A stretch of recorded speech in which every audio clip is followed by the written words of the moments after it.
Welcome to Vande Mataram Education Express. वायु में carbon dioxide की बढ़ती हुई मात्रा से वायुमंडल का तापमान धीरे धीरे बढ़ रहा है, क्योंकि कार्बन डाइऑक्साइड वायु में उपस्थित जलवाष्प को अवशोषित कर उसकी ऊष्मा को संचित करती है, या सौर विकिरण में पराबैंगनी अंश को अवशोषित करती है।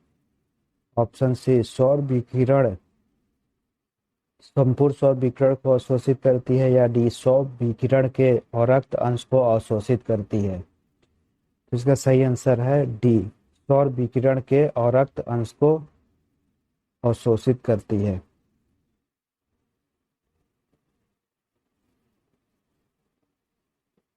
पृथ्वी पर उपस्थित पृथ्वी पर ऊर्जा विद्युत चुंबकीय विकिरणों के रूप में पहुंचती है, जिसे सौर ऊर्जा कहा जाता है। पृथ्वी की ऊष्मा अवरोध विकिरण के रूप में विकिरित होती है, जिसे लगभग 90% भाग वायुमंडल में उपस्थित कार्बन डाइऑक्साइड गैस अवशोषित कर लेती है।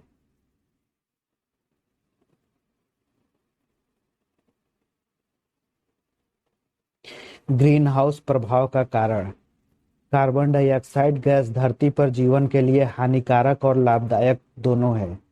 कार्बन डाइऑक्साइड पौधे ग्रहण कर प्रकाश संश्लेषण क्रिया द्वारा जीवन दायिनी ऑक्सीजन गैस को मुक्त करते हैं, जो हमारे जीवन के लिए लाभदायक है। वहीं यह भूमंडलीय तापन का मुख्य कारण भी है, जो हमारे लिए हानिकारक है। मानवीय गतिविधियों द्वारा उत्पन्न अधिकांश कार्बन डाइऑक्साइड वायुमंडल के निचले भाग में नहीं रुकती, बल्कि समुद्री पादपों पर या भूमि पर पौधों एवं मिट्टी द्वारा अवशोषित कर ली जाती है। प्रकाश संश्लेषण की प्रक्रिया में पादप प्लवक फाइटोप्लैंक्टन कार्बन डाइऑक्साइड को ग्रहण कर उसे पादप सामग्री में परिवर्तित कर देते हैं। फाइटोप्लैंक्टन पादप प्लवक।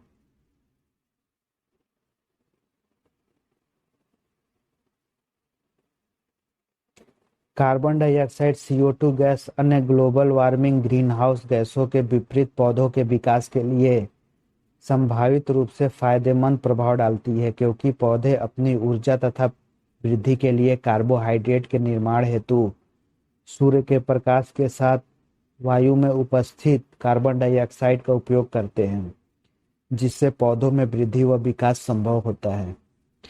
पृथ्वी के वायुमंडल में पाई जाने वाली प्रमुख ग्रीन हाउस गैसें हैं जल वाष्प, carbon dioxide, methane, nitrous oxide तथा क्लोरोफ्लोरोकार्बन। इसमें से carbon dioxide gas global warming के लिए सबसे ज्यादा जिम्मेदार है, क्योंकि वायुमंडल में इसकी सांद्रता अन्य ग्रीन गैसों की तुलना में बहुत अधिक है। ध्यातव्य है कि पिछले कुछ दशकों में वातावरण में CO की सांद्रता में लगातार वृद्धि हो रही है।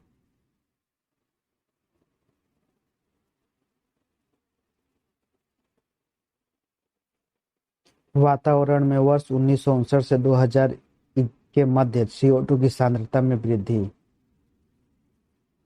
ये लगातार वृद्धि हो रही है। 300 ppm था, अब बढ़ते बढ़ते 2000 में 380 ppm के करीब हो गया है, वर्ष में बढ़ोतरी के साथ।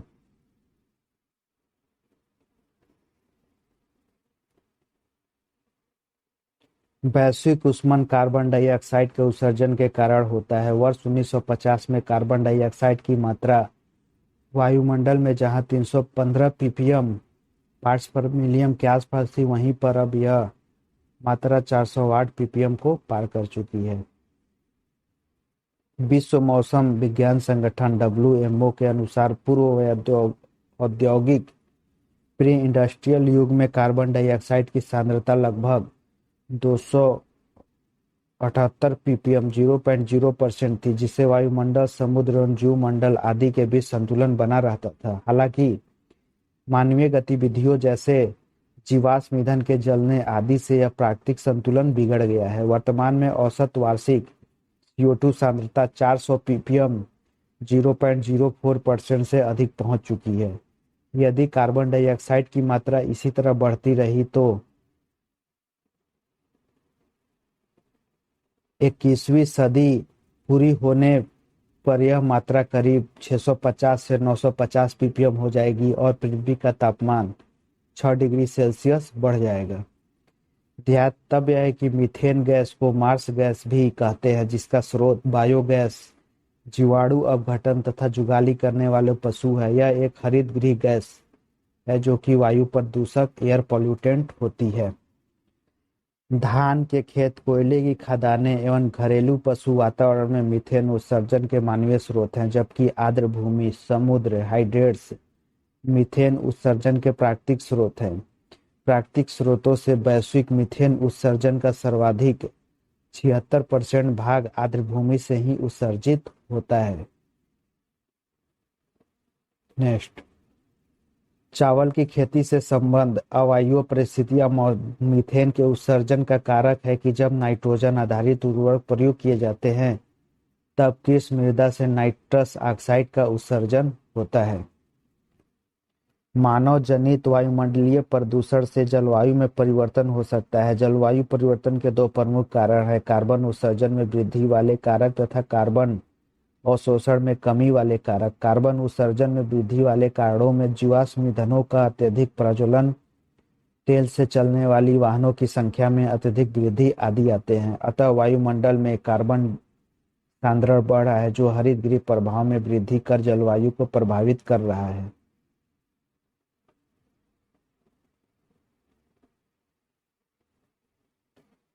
नासा एवं अन्य के अध्ययन सौर धंधक सोलर फ्लेयर में वृद्धि को जलवायु परिवर्तन का प्रमुख कारण नहीं मानते हैं।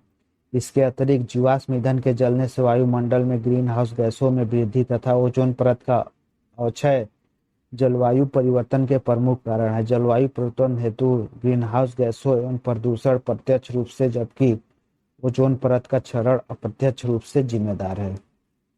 जलवायु परिवर्तन का कारण है: ए ग्रीनहाउस गैस से, बी ओजोन परत का संरक्षण, क्षरण, या सी प्रदूषण या उपयुक्त सभी। तो ये उपयुक्त सभी हैं।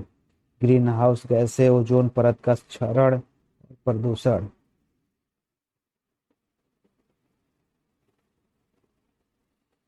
जलवायु परिवर्तन हेतु ग्रीन हाउस गैसें एवं प्रमुख प्रदूषण प्रत्यक्ष रूप से है, जबकि ओजोन परत का क्षरण अप्रत्यक्ष रूप से जिम्मेदार है। अतः विकल्प बी सही है। जलवायु परिवर्तन का कारण मुख्यतः निम्नलिखित की वजह से है: एक greenhouse gas, B ozone परत का अवक्षय, सी प्रदूषण या उपयुक्त सभी। तो जलवायु परिवर्तन का कारण उपयुक्त सभी है: ओजोन परत का अवक्षय, प्रदूषण और ग्रीन हाउस गैसें। मानव जनित वायुमंडलीय प्रदूषण से जलवायु में परिवर्तन हो सकता है। इनके अतिरिक्त जीवाश्म ईंधन के जलने में वायुमंडल में ग्रीन हाउस गैसों में वृद्धि तथा ओजोन परत का अवक्षय जलवायु परिवर्तन के प्रमुख कारण है।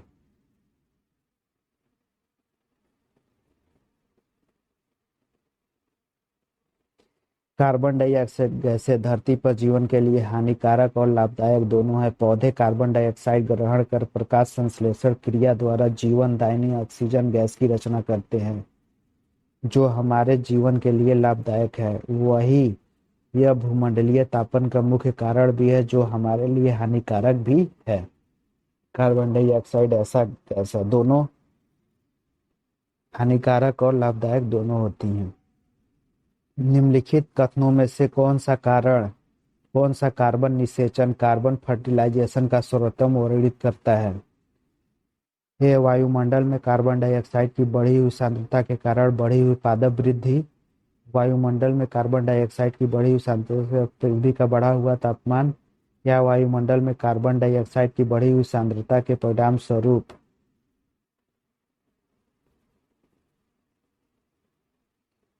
महासागरों में बढ़ी हुई अम्लता, या वायुमंडल में कार्बन डाइऑक्साइड की बढ़ी हुई सांद्रता के द्वारा हुए जलवायु परिवर्तन के अनुरूप पृथ्वी पर सभी जीवधारियों का अनुकूलन।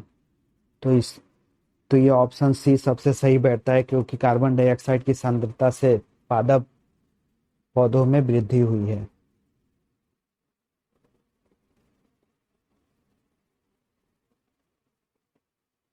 वायुमंडल में कार्बन डाइऑक्साइड की बढ़ी हुई सांद्रता के कारण बढ़ी हुई पादप वृद्धि।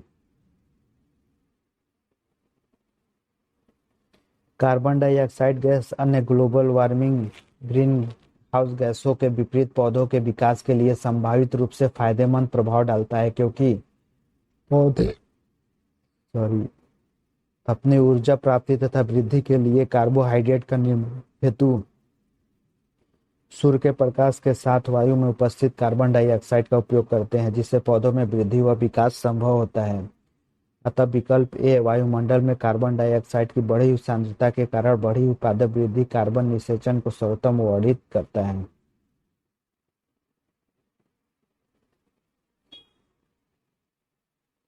निम्नलिखित में से कौन से जलवायु परिवर्तन के प्रमुख कारण है? ए, जीवाश्मिक ईंधन का अधिकाधिक प्रज्वलन या तेल चालित स्वचालितों की संख्या विस्फोटन या सौर धधक में वृद्धि या अत्यधिक वनोन्मूलन।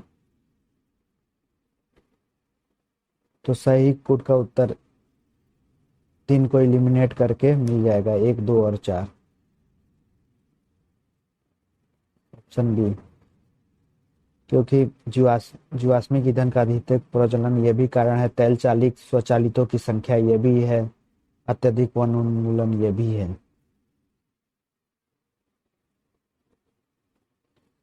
जलवायु परिवर्तन के 2 प्रमुख कारक है, कार्बन उत्सर्जन में वृद्धि वाले कारक तथा कार्बन अवशोषण में कमी वाले कारक। कार्बन उत्सर्जन में वृद्धि वाले कारणों से जीवाश्म ईंधनों का अत्यधिक प्रज्वलन, तेल से चलने वाले वाहनों की संख्या में अत्यधिक वृद्धि आदि आते हैं।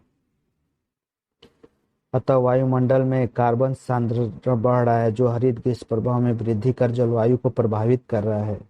नासा के अध्ययन में सौर सोलर फ्लेवर में वृद्धि को जलवायु परिवर्तन का प्रमुख कारण नहीं मानते हैं।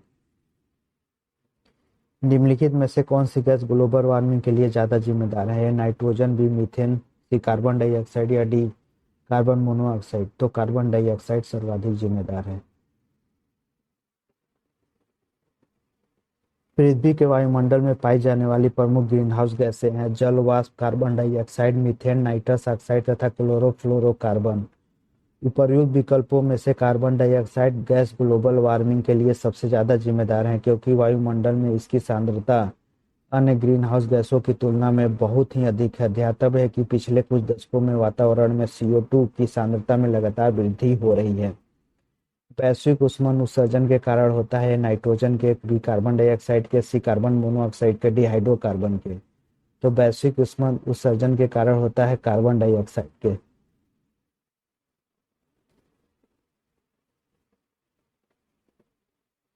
वैश्विक ऊष्मन कार्बन डाइऑक्साइड के उत्सर्जन के कारण होता है। वर्ष 1950 में कार्बन डाइऑक्साइड की मात्रा वायुमंडल में जहां 315 ppm पार्ट्स पर मिलियन के आसपास थी, वहीं पर यह मात्रा 408 ppm के पार कर चुकी है। यदि कार्बन डाइऑक्साइड की मात्रा इस तरह बढ़ती रही तो 21वीं सदी पूरी होने तक यह मात्रा 650 से 950 ppm हो जाएगी और पृथ्वी का तापमान 6 डिग्री सेल्सियस बढ़ जाएगा। भूमंडलीय ऊष्मन की आशंका वायुमंडल में बढ़ती हुई सांद्रता के कारण बढ़ रही है, कार्बन डाइऑक्साइड की।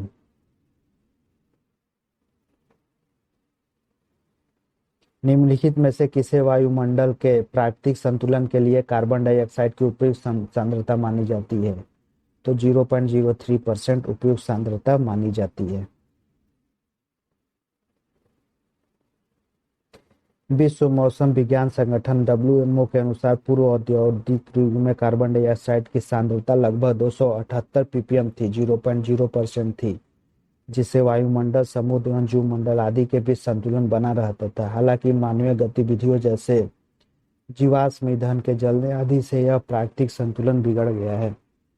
वर्तमान में औसत वार्षिक CO2 सांद्रता लगभग 408 ppm 0.04% से अधिक हो चुकी है। भूमंडलीय ताप का कारण है कार्बन डाइऑक्साइड में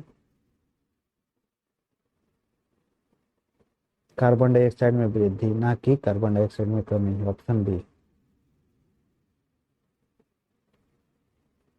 निम्नलिखित कथनों पर विचार कीजिए। धान के खेत भी कोयले की खान, पालतू पशु डी आर्द्रभूमि। उपयोग में से कौन ग्रीन हाउस गैस मीथेन के स्रोत हैं? धान के खेत मीथेन का उत्सर्जन करते हैं, कोयले की खनन से मीथेन उत्सर्जन, पालतू पशु जुगाली करते हैं तो मीथेन, आर्द्र भूमि से भी मीथेन का उत्सर्जन होता है। ऑप्शन डी चारों। धान के खेत, कोयले की खदानें एवं घरेलू पशु वातावरण में मीथेन उत्सर्जन के मानवीय स्रोत है, जबकि आर्द्र भूमि, समुद्र, हाइड्रेट्स मीथेन उत्सर्जन के प्राकृतिक स्रोत हैं। प्राकृतिक स्रोतों से वैश्विक मीथेन उत्सर्जन का सर्वाधिक 76% भाग आर्द्र भूमि से ही उत्सर्जित होता है।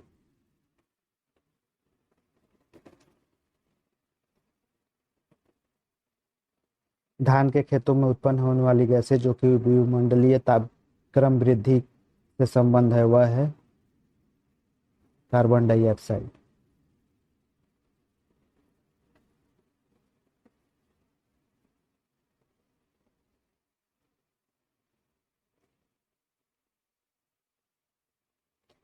मीथेन मीथेन निम्न से किसकी निकलती है उत्सर्जित होती है? धान के खेतों से भी, केवल दीमक की बाम्बी से, या सी दोनों? तो दोनों से, दीमक की बाम्बी से और धान के खेतों से।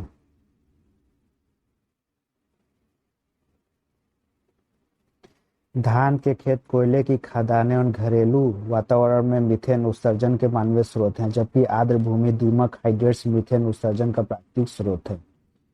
जुगाली करने वाले पशुओं से जिसे ग्रीन हाउस गैस का निस्तारण होता है, वह है मीथेन। मीथेन CH4 गैस को मार्स गैस भी कहा जाता है, जिसका स्रोत बायोगैस, जीवाणु अपघटन तथा जुगाली करने वाले पशु है। यह एक हरितगृह गैस है, ग्रीन हाउस गैसेस है, जो कि वायु प्रदूषक, एयर पॉल्यूटेंट्स होती हैं।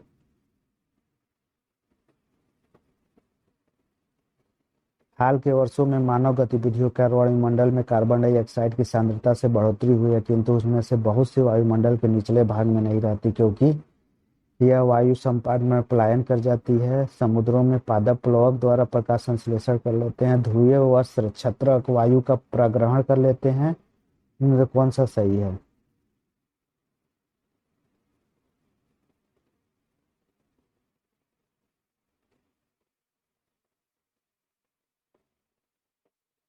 हाल के वर्षों में मानव गतिविधियों के कारण वायुमंडल में कार्बन डाइऑक्साइड की सांद्रता में बढ़ोतरी हुई, किंतु उनमें से बहुत से वायुमंडल के निचले भाग में नहीं रहती, क्योंकि समुद्रों में जो पादप प्लवक है प्रकाश संश्लेषण कर लेते हैं, इसलिए निचले भाग में नहीं रहती है। Option B.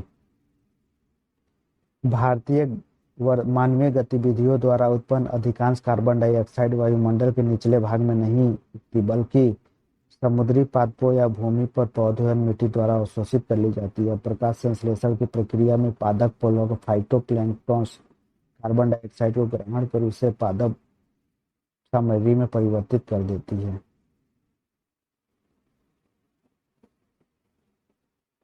बड़े पैमाने पर चावल की खेती के कारण कुछ क्षेत्र संभवतः वैश्विक तापमान में योगदान दे रहे हैं। इसके लिए कौन से कारणों को उत्तरदायी ठहराया जा सकता है? ए, चावल की खेती से संबंध अवायु परिस्थितियां मीथेन के उत्सर्जन का कारक है। बी, जब नाइट्रोजन आधारित उर्वरक प्रयोग किए जाते हैं तब कृष्ण मृदा से नाइट्रस ऑक्साइड का उत्सर्जन होता है। ये दोनों कारक सही हैं। एक और दो दोनों, क्योंकि चावल की खेती से मीथेन के उत्सर्जन का कारण है, और जब नाइट्रोजन आधारित उर्वरक प्रयुक्त किए जाते हैं तब कृष्ण मृदा से नाइट्रस ऑक्साइड का उत्सर्जन होता है, जो ग्लोबल वार्मिंग को बढ़ाते हैं।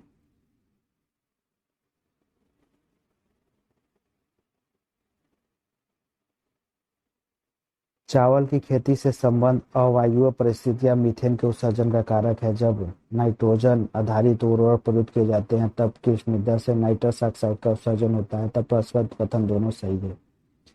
ग्रीनहाउस गैसों का प्रभाव। भूमंडलीय उष्णता या तापन का प्रभाव हिम क्षेत्रों में तेजी से पिघलती है बर्फ के रूप में देखा जा सकता है। मौसम में तेजी से परिवर्तन हो रहे हैं और सागर तट के समुद्री क्षेत्र तेजी से डूब रहे हैं। स्कैंडिनेविया प्रायद्वीप के अनेक यूरोपीय देश अपने अनेक ऐसे तटों के को गंवा चुके हैं। समय के पूर्व आम में बौर आना वैश्विक तापन से ही संबंधित है, तथा वैश्विक तापन से स्वास्थ्य को प्रभावित हो रहा है। आर्कटिक एवं ग्रीनलैंड हिम चादर वैश्विक तापन द्वारा सामान्यतः पहले प्रभावित होने वाले सर्वाधिक भंगुर पारिस्थितिक तंत्र है। वस्तुतः इस क्षेत्र में वैश्विक तापन के कारण बर्फ का पिघलना शेष पृथ्वी को प्रभावित कर रहा है।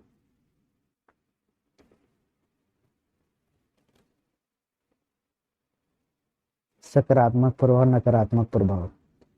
अधिक बादल, अधिक मात्रा में प्रकाश संश्लेषण, वाष्पोत्सर्जन पर दर कम, पौधों द्वारा जल उपयोग की क्षमता में वृद्धि। नकारात्मक प्रभाव, पौधों की रोगों में बढ़ोतरी, तापमान में वृद्धि, नदियों के जल स्तर में अप्रत्याशित वृद्धि, तटीय क्षेत्रों का डूबना, समुद्र के स्तर में वृद्धि होगा तो, और ग्लेशियर का पिघलना, बाढ़, सूखा, जैव विविधता को नुकसान, मौसमी दशाओं में परिवर्तन से ये होता है।